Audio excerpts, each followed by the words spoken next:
Let's talk Tanya for the first of Nisan, Rosh Chodesh Nisan of a leap year.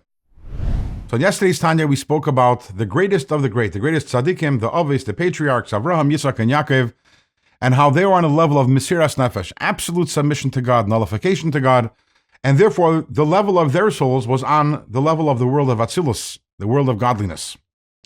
And we ended off yesterday's segment with the question, so why is that relevant to us? Is Alter Rebbe just trying to make us feel bad?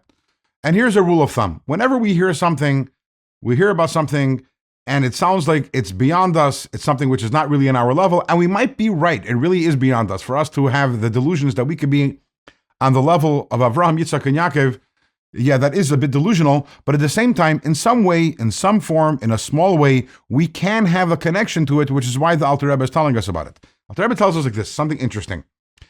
He says that when we daven, and there are specific times for davening, it's not those times aren't random. These are what's called the Eisur Ratzon L'mayla. These are auspicious times, and when we daven during the times that our sages ordained for us to daven, we have the ability to tap into certain energies that we can't tap in at other times. And davening is a ladder. We know that when Yaakov was dreaming, he saw the ladder, and our sages tell us the ladder is prayer. And the reason is because that's the whole point of davening. The whole point of davening is we start out on the ground, we start in a very physical, coarse, self-centered place, and the hope is that when we daven, we're moving higher and higher and higher.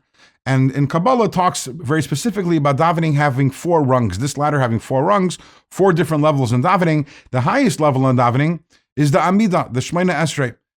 And the Amidah corresponds to the world of Atzilus, which you might have guessed. That's why the prayers has 4 rungs. We start out in the world, on the spiritual state and level of the world of Asiya, then move higher to the world of Bria, and then to the world of Yetzirah.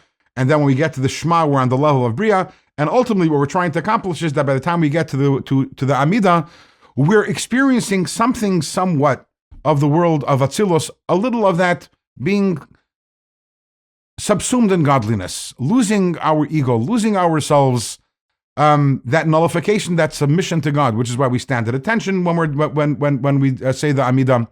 And Alter Rebbe says very specifically, during the Amidah, when we bow down, bowing is the ultimate act and symbol of submission. And when we're bowing down, we are intended to feel a little of that world of Yetzirah, the world of Atzilus. So it turns out, yes, is that really my level? The Ovis, Avraham, Yitzhak, and Yaakov, the world of Atzilus was their level, 24/7, and when they passed on, that's where their souls went. We're not going to be in that space, but at the same time, we can have a little taste of that every single day during the davening, a little taste of the world of Atzilus. Now, we just finished a few days talking about different levels of Gan Eden and where the soul goes to after the soul departs the body, and we spoke about the lower level of Gan Eden, the higher level of Gan Eden. Now we're talking about the world of Atzilus, and the larger question is, why is this important? Why is it important in general for us to know these different levels of Gan Eden? Is it about incentivizing our work?